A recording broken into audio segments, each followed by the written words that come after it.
மீன இலக்கணத்துக்கு 1ஆம் வீடு 10ஆம் வீட்டுக்கு அதிபதியான குரு இங்க 12ஆம் வீட்டுல இருந்தா, இந்த ஜாதகர்கள் வாழ்க்கையில ஏதாவது ஒரு அதிருப்தியோட வாழக்கூடிய நபர்களா இருப்பாங்க. இல்ல எல்லாத்துலயுமே குறை, குற்றம் கண்டுபிடிக்கக்கூடிய ஒரு குணம் இருக்கும். அல்லது மனசுல எப்பயுமே திருப்தி இல்லாத ஒரு நிலையை எடுக்கக்கூடிய நபர்களா இருப்பாங்க.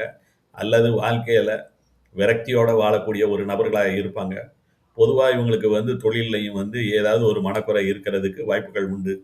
இங்க குரு அஷ்டவர்க்கத்துல நல்லா வலுவான, தனக்கு சாதகம் இல்லாத ஒரு முடிவை கூட தெளிவாகவும், திடமாவும் எடுக்கக்கூடிய ஒரு நபர்களா இருப்பாங்க.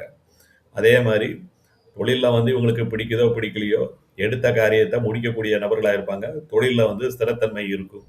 அதே நேரம் குரு அஷ்டவர்க்கத்துல வலுவிழந்துருச்சுன்னா, பொதுவா முடிவு எடுக்க முடியாம திணறக்கூடிய நபர்களா இருப்பாங்க. நம்பிக்கை இழந்து மனச்சோர்வு உள்ள ஒரு நபர்களா இருப்பாங்க.